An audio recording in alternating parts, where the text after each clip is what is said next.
통해서 로마서 9장 3절부터 오늘 11절까지 읽었는데, 이해할 수 없는 하나님의 은혜와 사랑, 이해할 수 없는 은혜와 하나님의 사랑이라는 제목으로 다시 한 번 더 우리가 말씀을 묵상해 보고자 합니다.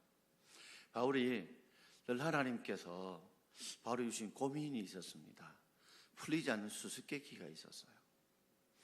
왜 하나님이 특별히 사랑하셨던 이스라엘 백성들, 공생의 3년 동안에 예수님은 이스라엘 땅, 물론 사마리아 땅도 이스라엘 땅이죠. 물론 시돈과 두로 땅도 갔지만 그는 한두 번 갔고, 늘 공생의 기간 동안에 이스라엘 땅에서 수많은 기적을 베푸시고, 또 그들을 정말 사랑하시고, 죽은 자를 살리시고, 오병이의 기적을 일으키시고, 가나에 물이 포도주는 기적을 베풀어도 그들은 예수님을 메시아로 구세주로 믿지 않았습니다. 오히려 예수를 십자가에 못 박여 죽게 만드셨어요. 그렇게 사랑을 쏟았음에도 불구하고 그들은 예수를 구주로 믿지 않았습니다. 그러나 한 번도 예수님께서 이 땅에 오셔서 직접 눈에 보이시고 기적을 베풀지 않으셨지만, 이방인들은 그런 예수를 구세주로 믿고 사랑을 보면 이해가 안 된다는 거죠. 마치 여러분, 자녀를 위해서 정말 애지중지 사랑하고 모든 것들을 쏟아부었던 부모의 모든 사랑과 모든 물질과 모든 땀과 피와 눈물을 쏟아부은 자식들이 오히려 부모를 배신하고 불효자가 되는 반면에, 생전 제대로 자녀를 챙기지 못하고 도와주지 못하고 넉넉하게 원하는 것 해주지 못했는데 불구하고 그 효자로 부모를 섬기는 그런 자녀를 보면 참 이해가 안 될 때가 있잖아요. 모든 것이 넉넉하고 부족함이 없이 모든 것 뒷바라지 잘 잘해줘도 오히려 그 삶이 엉클어지고 성클어지는 그런 자녀의 삶이 있는 반면에, 제대로 뒷바라지도 해주지도 않았는데 험한 세상 풍파 가운데 마치 이 돛담배처럼 힘들고 어려움에도 불구하고 믿음으로 바로 살아가는 그런 믿음의 자녀들도 있거든요. 그걸 돌아보면 참 세상은 우리의 마음대로 우리의 뜻대로 되지 않는다는 거, 그리고 전적인 하나님의 은혜와 사랑 속에서 우리가 살아가고 있다는 것을 오늘 깨닫게 됩니다. 오늘 여기에 읽었던 본문을 가만히 보게 되면 이 사람들은 다 형제들이에요. 형제들이지만 삶이 완전히 바뀌어진 이 삶의 형제, 이 두 종류의 형제가 나오게 됩니다. 그걸 생각해보면서 정말 이해할 수 없는 하나님의 은혜와 사랑을 깨닫는 저와 여러분 되기를 주의 이름으로 축원합니다. 자, 먼저 첫 번째는 이삭과 이스마엘 관계입니다. 이삭과 이스마엘을 가만히 보면 우리가 그걸 깨닫게 되는데, 자, 로마서 우리 9장 우리 7절과 8절을 함께 읽겠습니다. 또한 아브라함의 씨가 다 그 자녀가 아니라 오직 이삭으로부터 난 자라야 내 씨라 칭하리라 하셨으니, 곧 육신의 자녀가 하나님의 자녀가 아니라 오직 약속의 자녀가 씨로 여김을 받느니라. 녹색과 주황색을 이렇게 겹쳐놓은 이유는 그 내용의 7절 내용과 8절 내용은 중첩이 되는, 반복이 되는 내용이라는 것입니다. 아브라함의 씨, 아브라함을 통해 태어난 자녀가 두 명이 있습니다. 누굽니까? 이스마엘과 이삭이 있습니다. 여종, 사라 여종인 하갈을 통해 태어난 누구요? 이스마엘. 그리고 뒤늦게 태어난 그의 아내 사라를 통해 태어난 이삭. 둘 다 이신 것 같은데 아브라함 아십니다, 여러분. 자, 아브라함의 자녀가요 둘이가 태어났어요. 이스마엘과 이삭 둘이 태어났어요. 아브라함 씨가 다 그 자녀가 아니다. 둘 다 태어났지만 둘 다 그렇게 아브라함의 자녀가 아니라는 거죠. 자, 이거는 영적으로 말하는 거예요. 오직이라는 말은 성경에 but, 그러나 하는 반대 뜻입니다. 그러나 이삭으로부터 난 자라야 뭐요? 내 씨다. 누구 씨라고요? 하나님의 씨다. 진정한 아브라함의 씨다, 이 말이죠. 그러니까 바꿔 말하자면 이스마엘은 하나님의 씨, 진정한 믿음의 자녀인 아브라함의 씨가 아니라는 말이죠. 자, 8절에는 곧 이 말은 같다는 말이죠. 뭐라고 설명하세요? 육신의 자녀가 하나님의 자녀가 아니다. 그럼 육신의 자녀는 누굴까요? 누굴까요? 아브라함의 자녀 중에 육신의 자녀는 누굴까요? 이스마엘이죠. 이스마엘은 뭐의 자녀가 아니다? 하나님의 자녀가 아니다. 아브라함의 육신을 통해서 태어났지만 그는 누구의 자녀가 아니라고요? 하나님의 자녀가 아니라는 거죠. 그러니까 아브라함의 자녀라고 해서 다 하나님의 자녀가 되는 것이 아니고 육신의 자녀가 있고 뭐가 있어요? 하나님의 자녀가 있는데 육신을 통해 태어난 인간의 정욕을 따라 태어난 이 자녀 이스마엘은 육신의 자녀지 하나님의 자녀는 아니라는 겁니다. 그리고 리브가를 통해서 태어났던 바로 이삭이 누구 자녀예요? 하나님의 자녀다. 그 이유는 오직 그러나 약속의 자녀가 씨로 여김을 받는다. 즉 하나님의 약속을 믿는 그 믿음을 통해서 태어난 자녀가 뭐라고요? 약속의 자녀인데 그럼 약속의 자녀는 누굴까요? 누굴까요? 성경 계속 띄어나요. 누굴까요? 누굴까요? 이삭입니다. 약속의 자녀가 누구요? 이삭이에요. 하나님의 약속 바랄 수 없는 가운데 바라고 믿었던 그 하나님의 약속을 통해서 태어날 수 없는 아브라함도 자녀를 태어나게 할 능력이 없고 사라도 자녀를 잉태할 능력도 없는데도 불구하고 하나님의 약속을 믿음으로 하나님의 약속의 능력을 통해 하나님의 전적인 능력을 통해서 태어난 약속의 자녀가 누굽니까? 바로 이삭이죠. 그 이삭이 씨로 여김을 받는 누구 씨로요? 하나님의 씨로 여김을 받게 되는 줄 믿습니다. 그러니 우리가 생각할 때도 쉽게 생각하면 우리 집에 아버지 엄마 때 믿으니까 어쩔 수 없이 교회 나오고 예수 믿은 사람이 있습니다. 그렇다고 해서 그 집이 장로님 집이고 권사님 집이라고 해서 그 집안이 다 뭐예요? 하나님의 자녀, 약속의 자녀가 되는 게 아니다는 거죠. 그 중에는 뭐예요? 육신의 자녀가 있을 수 있다는 거죠. 우리가 하나님의 약속을 믿을 때 그 믿음을 통해서 하나님의 자녀가 되어진다는 말이에요. 그러니 우리가 잊지 말아야 될 것은 교회만 나오고 우리 아버지 어머니가 예수를 믿으니까 당연히 우리 자녀들도 하나님의 자녀고 천국 백성이 된다는 것이 아니라 하나님의 약속을 믿을 때에 그 믿는 자녀만이 하나님의 자녀가 되고 약속의 자녀가 되는 줄 믿습니다. 자, 이 사실을 우리에게 증거해 주시는 것이 로마서 4장 우리 18절부터 21절입니다. 좀 내용이 긴데요. 읽어봅시다. 아브라함이 바랄 수 없는 중에 바라고 믿었으니 이는 내 후손이 이 같으리라 하신 말씀대로 많은 민족의 조상이 되게 하려 하심이라. 그가 100세가 되어 자기 몸이 죽은 것 같고 사라의 태가 죽은 것 같음을 알고도 믿음이 약하여지지 아니하고 믿음이 없어 하나님의 약속을 의심하지 않고 믿음으로 견고하여져서 하나님께 영광을 돌리며 약속하신 그것을 또한 능히 이루실 줄을 확신하였으니. 아브라함이 뭐요? 바랄 수 없는 중에 바랬다. 왜 바랄 수 없다는 말이에요? 왜 바랄 수 없다는 말이에요? 거기 보면 파란색 줄에 이렇게 나오죠. 그가 100세가 되어 자기 몸이 뭐요? 죽은 것 같고. 자, 살아있는데 왜 죽어요? 쉽게 말해서 죽은 것 같다. 즉 자녀를 잉태할 만한 정자를 만들어낼 만한 능력이 없다는 거죠. 육신이 죽은 거예요. 정자를 만들어낼 만한 그런 씨를 만들어낼 만한 그 능력이 죽었다는 거죠. 또 사라도 뭐요? 사라의 태가 죽은 것 같음을 하고. 사라가 죽은 게 아니에요. 사라의 뭐가 죽은 거예요? 태가 죽었어요. 그러니까 사라도 난자를 생산할 만한 그 능력이 없어요. 그러니 아브라함의 육신의 능력도 죽었고 사라의 육신의 능력도 죽었어요. 그러니까 자녀를 바랄 수 있어요, 없어요? 바랄 수 있는 상황이 아닙니다. 기대할 수 있는 상황이 아니에요. 근데 아브라함이 바랄 수 없는 중에 뭐요? 바라고 믿었다.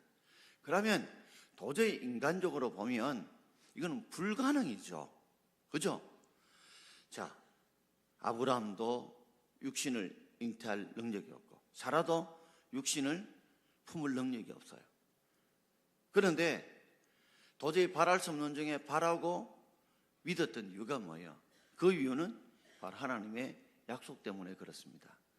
그 약속이 주황색 글이죠. 이는 내 후손이 이같으리라 하신 말씀대로 많은 민족의 뭐가 되게 하실 것이다? 조상이 되게 하실 것이다. 도저히 자신의 사라와 아브라함의 능력으로는 도저히 자손을 잉태할 수도 없는데 하나님이 뭐였어요? 거기에 바라는 소망을 주셨어요. 어떤 소망요? 그가 내 후손이 이같으리라는 말씀대로 많은 민족의 조상이 될 거다. 자신이 지금 자식이 하나도 없는데 내가 분명히 때가 되면 하늘의 무별처럼 땅의 모래알처럼 많은 자녀들 그리고 조상의 후손이 많은 자녀들의 조상이 될 것이라고 하나님이 약속을 주는데 이 약속을 뭐요? 믿었다는 거죠. 그러면 세상에 사는 사람들이 두 가지를 믿는 사람이 있습니다. 한 사람은 뭐예요? 내가 육신의 능력이 없으니까 그러므로 나는 자신을 낳을 수 없다. 자신의 현상, 자신의 능력을 믿고 살아가는 사람이 있는 반면에 이전에 아브라함은 그랬죠. 하갈을 잉태할 때까지. 그죠? 근데 또 아브라함 같은 사람이 있어요. 어떤 내용이요? 바랄 수 없는 중이라도 뭘 믿은 거예요? 하나님의 약속의 말씀을 믿은 거예요. 이런 여러분 되기를 주의 이름으로 축원합니다. 분명히 믿을 수 없는데 바랄 수 없는데 하나님이 약속하셨으니까 하나님이 말씀하셨으니까 그 약속을 붙드는 여러분 되길 바랍니다. 제가 소도에 말씀드린 이유가 그래요. 우리의 사랑이 확신이 흔들릴 때, 우리의 구원의 확신이 흔들릴 때, 우리의 승리의 확신이 흔들릴 때 우리는 뭘 지금 보고 붙들고 살아갈 거냐는 거죠. 지금 현재의 상황이나 내 형편이나 처지나 이런 걸 바라보고 살아가는 사람이 계속 뛰어나요. 반면에 또한 반대로 바꾸어 말하자면 하나님의 말씀을 붙들고 살아가는 사람이 있단 말이에요. 뭘 붙들고 살아가느냐? 한번 여러분 자신을 곰곰이 생각해 봐요.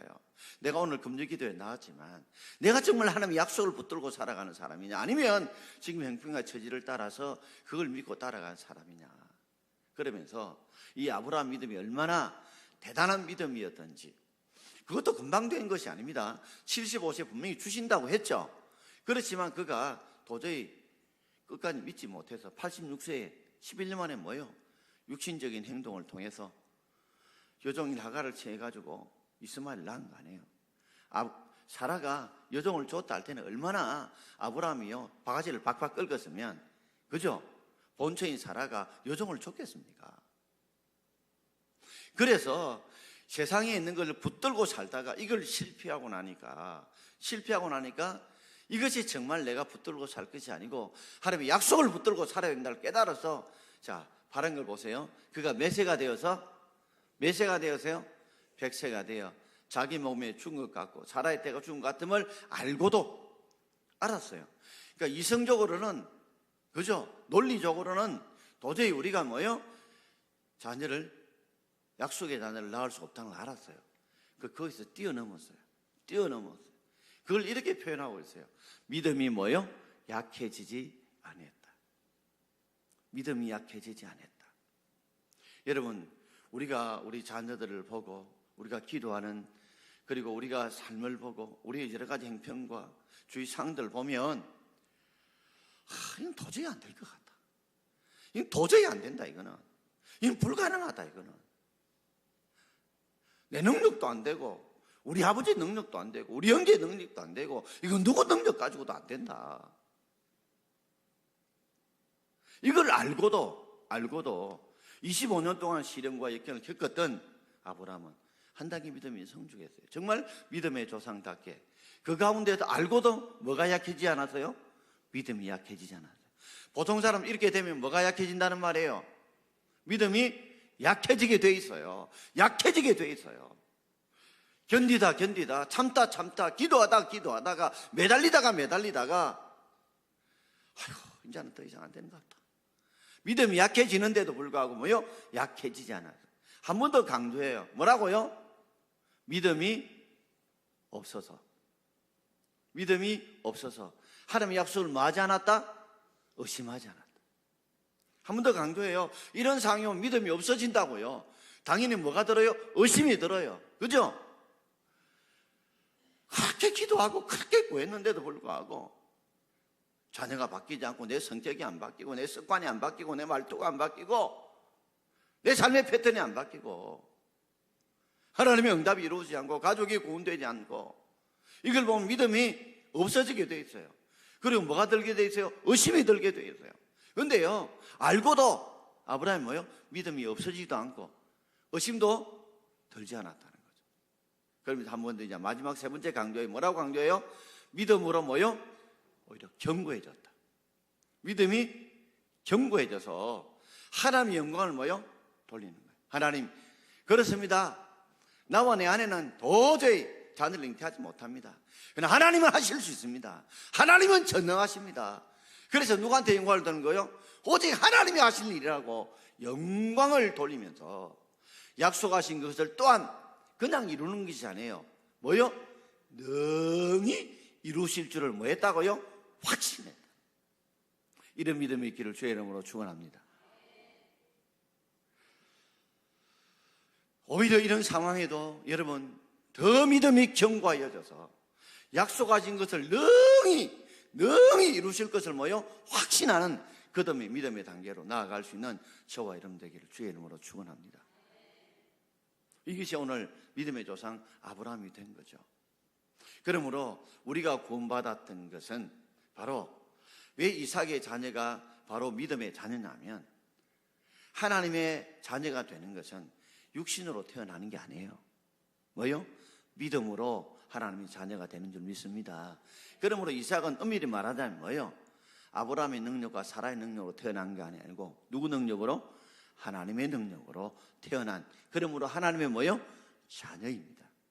그러므로 우리는 누구의 자녀요? 이삭의 자녀, 약속의 자녀. 그죠? 약속을 믿음으로, 하나님의 약속을 믿음으로. 어떤요?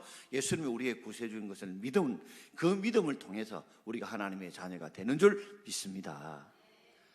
지금 팔레스타인과 이스라엘이 많이 싸우는 걸 보게 되면 그 팔레스타인 사람들은 이렇게 말하죠.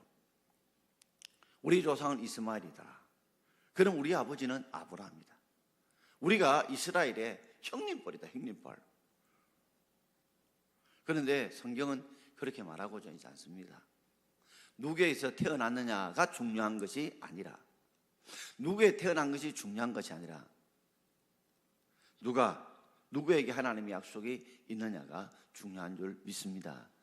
누구에게 태어난 게 중요한 것이 아니라 누구에게 하나님의 약속이 있느냐는 걸 보여주므로, 진정한 하나님의 자녀는 바로 하나님의 약속을 붙들어야 그 자가 하나님의 약속의 자녀, 믿음의 자녀인 줄 믿습니다. 두 번째는 또한 형제를 비교하는데 바로 야곱과 에서를 비교하고 있어요. 오늘 로마서 9장 우리 13절을 함께 읽겠습니다. 자, 13절입니다. 기록된 바 내가 야곱은 사랑하고 에서는 미워하였다 하심과 같으니라. 내가, 하나님께서 누구는 사랑하고요? 야곱은 사랑하고 누구는 미워해서요? 에서는 미워해서요. 자, 야곱과 에서를 가만히 봅시다. 보면 이삭과 이스마엘은 뭐가 달라요? 아버지는 같은데 엄마가 다르죠. 엄마가 달라요. 그런데 야곱과 에서는 뭐예요? 아버지 엄마가 똑같아요. 그죠? 아버지 엄마가 똑같아요. 누굽니까? 아버지가 이삭이고 엄마가 리브가예요. 자, 그리고 이들은 태어난 시간도 뭐요? 똑같아요. 왜요? 쌍둥이이기 때문에. 어머니랑은 조금 차이가 났죠.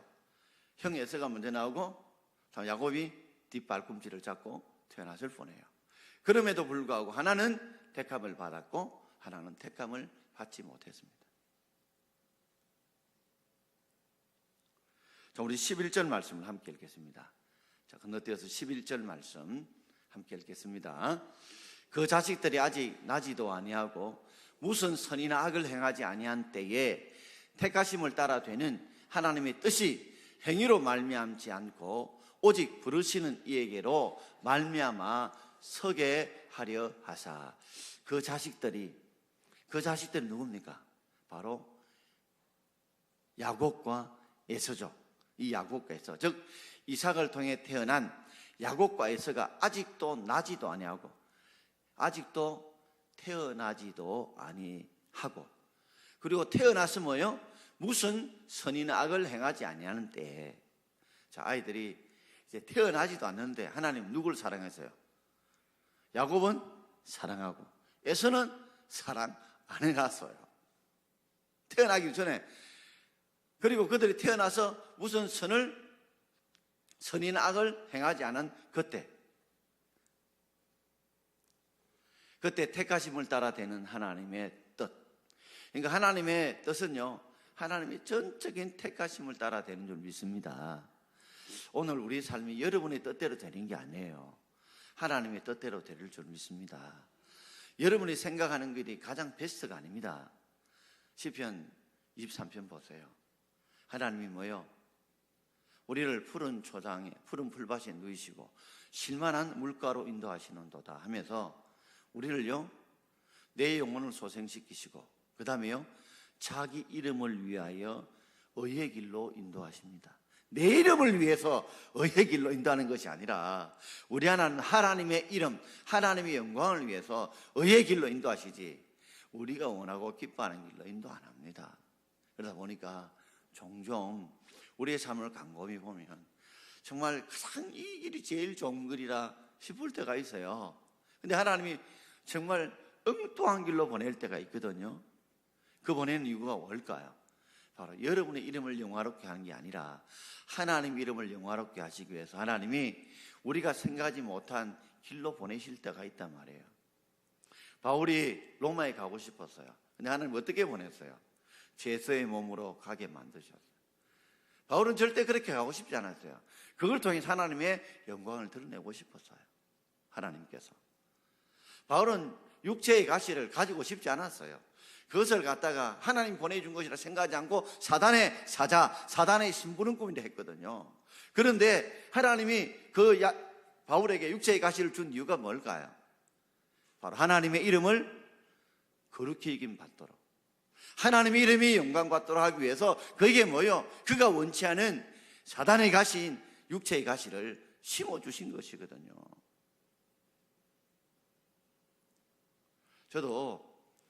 저는 제가 몇 번 말씀드렸지만 저희 꿈은 좋은 장로님이 되는 게 꿈이었습니다. 저는 좋은 장로님이 꿈이 되었어요. 근데 하나님이 육체의 가시를 주셔서 이 길로 보내신 거예요. 그때는 하나님을 많이 원망했어요. 근데 돌아보니까 그것이 나의 영광을 위해서 하나님이 사용하는 것이 아니고 하나님의 이름의 영광을 위해서 하나님 우리의 길을 인도하실 줄 믿습니다. 그래서 여러분이 기도하시고 감에도 불구하고 일이 꼬이고 힘들고 어려우면 꼭 기도하세요. 이 길이 하나님의 영광의 길이, 의의 길이 되도록, 하나님의 이름이 영화로움 받도록 길이 되도록 기도할 수 있기를 바랍니다. 자, 11절 다시 한번 떼어주세요. 11절 보게 되면 아직도 나지도 아니하고 그리고 무슨 선의 악을 행하지 아니하는 때에 뭘 따라? 택하심을 따라 되는 하나님의 뜻이 우리 뭐요? 우리 행위를 따라 되지 않습니다. 우리가 하나님의 자녀되고 구원받은 것이 우리의 선한 행위 때문에 구원받은 게 아닌 줄 믿습니다. 그러므로 절대 공로사상이 아니에요. 우리가 하나님 앞에 어렵게 된 것, 우리가 하나님을 구세로 믿은 것은 우리의 뭐요? 어떤 어려움 때문에 믿은 게 아니에요. 우리가 천국 가도 우리가 선한 행동을 하기 때문에 천국 가는 게 아닌 줄 믿습니다. 오직 그러나 부르신 이에게로 말미암아 서게 하려 하십니다. 하나님이 전적으로 우리를 주권적인 은혜로 우리를 불러주셔서 우리를 믿게 하셨고 믿게 하심으로 하나님의 자녀가 된 줄 믿습니다.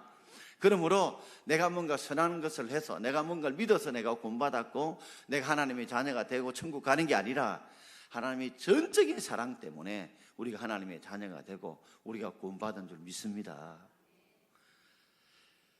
그래서 바울이 이런 혼돈이 있죠. 왜 하나님께서는 에서나 야곱을 가만히 보면 55, 100번대 비슷한 사람인데 왜 하나님은 야곱을 택하시고 에서는 미워하셨을까? 야곱은 사랑하시고 왜 에서를 택하지 않았을까? 거기에 대해서 이유를 묻지 않았습니다. 이유를 묻지 않아요. 하나님의 전적인 사랑이다. 전적인 은혜다. 바로 이삭이 그리고 야곱이 하나님의 자녀가 된 것은 그 다른 어떤 논리적으로 설명이 안 돼요. 단지 딱 하나 하나님의 전적인 사랑이고 전적인 은혜 때문에 그가 하나님의 자녀가 되고 하나님의 백성이 되고 구원받은 줄 믿습니다. 그럼 묻히고 따지지 마요. 내가 이렇게 하나님의 자녀가 된 이유가 뭐냐? 내가 뭔가 잘나고 똑똑한 하나도 없어요. 단지 딱 하나, 내가 전적인 하나님의 사랑을 받았다, 하나님의 은혜를 받았다, 이거 하나만 생각할 수 있길 바랍니다.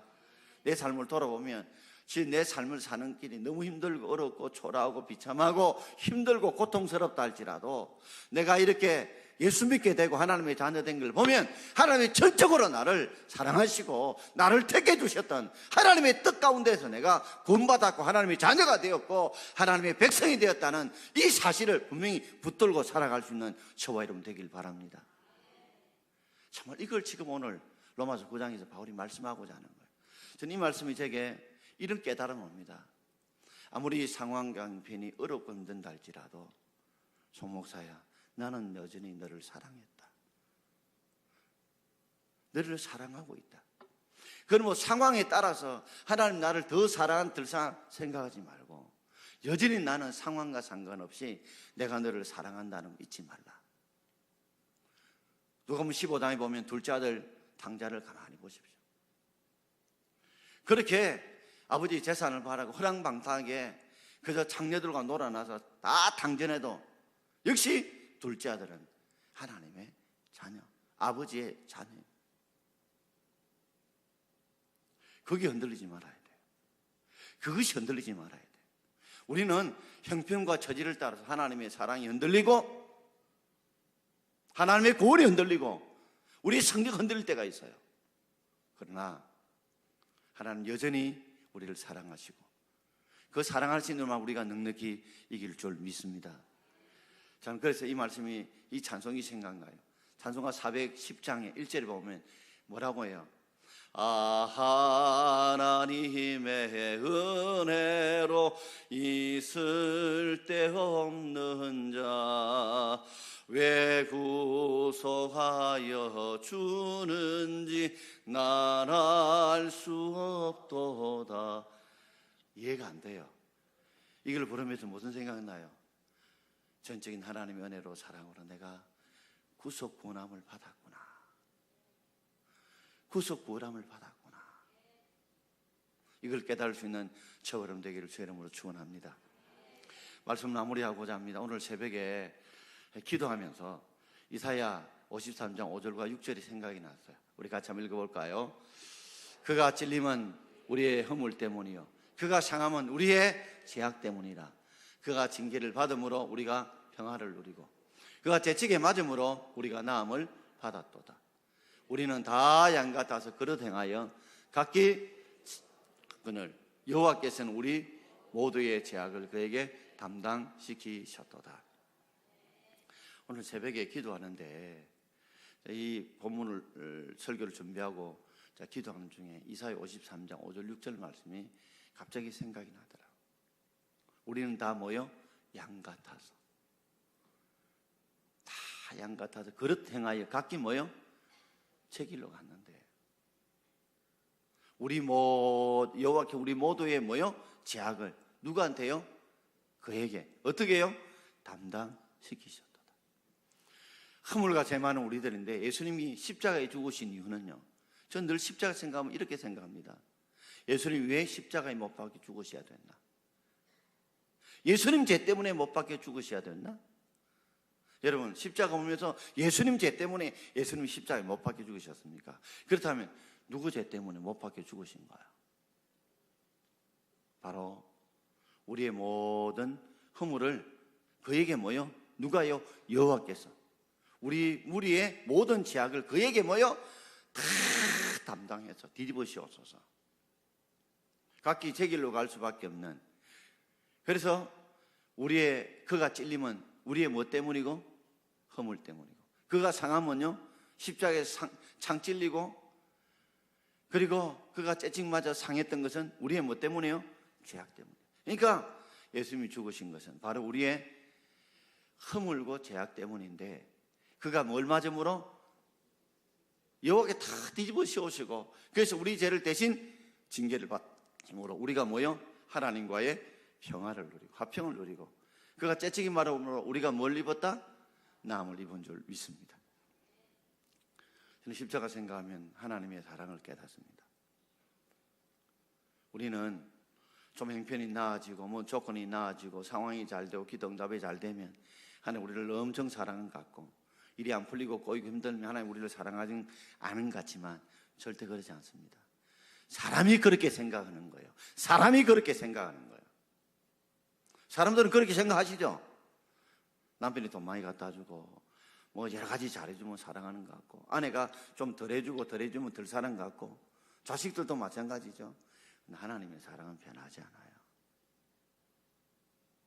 오늘 십자가를 보면서 우리의 형편과 상황과 상관없이 여전히 우리를 사랑하시는 그 주님 생각하면서 저는 그 생각합니다. 이 환경 속에서도 날 구원하신 하나님의 사랑이 변하지 않게 내가 끝까지 하나님 붙들면 하나님 이기게 할 줄 믿고, 또 한 가지는 전적인 조건 없이 나를 사랑했으니 나도 형제자매를 사랑할 때 그가 나한테 무엇을 해주기 때문에, 내한테 사과했기 때문에, 용서했기 때문에 내가 그를 사랑을 용서하는 것이 아니라 그 하나님의 사랑으로, 예수의 사랑으로 내가 용서하고 사랑해야지. 내가 용서하고 사랑해야 되지. 내가 이 큰 은혜 받아놓고 나도 뭔가 따지고 뭘 해서 용서하고 사랑하는 게 아니라 값없이 내가 전적인 하나님 은혜로 사랑을 받고 용서를 받았다면 나도 그렇게 사랑하고 용서해야 되지. 새벽에 이 찬송을, 이 말씀을 기억하면서 그 은혜가, 그 생각이 나더라고요. 오늘 이해할 수 없는 하나님의 사랑 은혜를 생각하면서 오늘도 여러분이 하나님의 사랑과 은혜를 받았다는 걸 꼭 기억하시고, 상황 형편이 흔들리지 않는 저와 여러분 되고 따라합시다. 우리를 사랑하신 이로 말미암아 우리가 넉넉히 이기느니라. 아멘. 자, 찬송 부르고자 합니다.